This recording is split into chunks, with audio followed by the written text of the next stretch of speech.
Istanbul, or as it was known before, Constantinopolis in Latin, was first attested in its official use under Emperor Theodosius II, and it was named after Constantine the Great, the first Christian Roman emperor. It was attested as a city in the Eastern Roman Empire, later known as the Byzantine Empire, and later on became the capital of the Eastern Roman Empire, also known as the Byzantine Empire.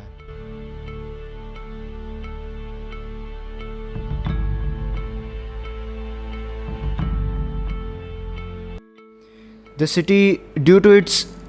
strategic and geological location, the city enjoyed Byzantine Christian rule for about more than 1000 years, until Sultan Mehmed II finally conquered the city in 1453 after about 55 days. Due to the city's strategic wall lining, 3 sets of walls were outside of the city. Due to that, the city had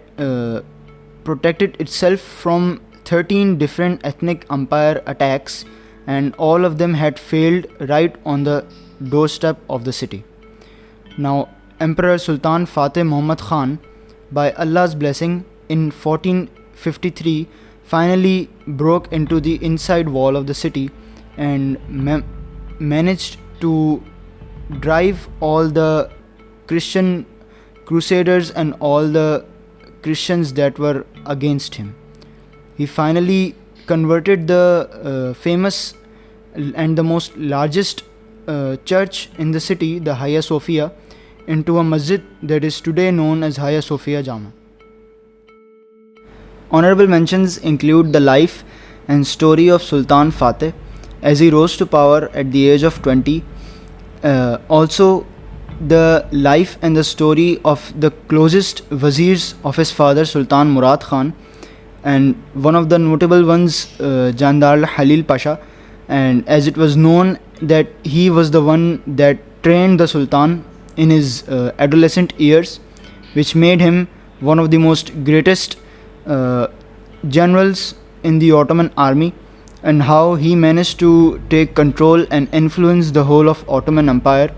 at the age of 20. While just coming into the power, he launched the campaign on the city, and how he managed to get the trust and the integrity from his fellow wazirs and his soldiers. In conclusion, the Ottoman conquest of Constantinople was one of the greatest feats in Muslim history, and is widely renowned that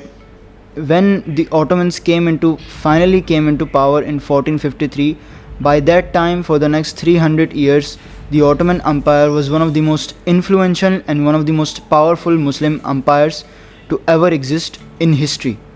By the time in the 1700s the Ottoman Empire declined, they had lost much of their land, and what was known as their in the past as their glory days had stayed in more of the areas and less of what they stood for before. In conclusion, the Ottoman conquest of Constantinople was one of the most important hallmarks of Muslim history.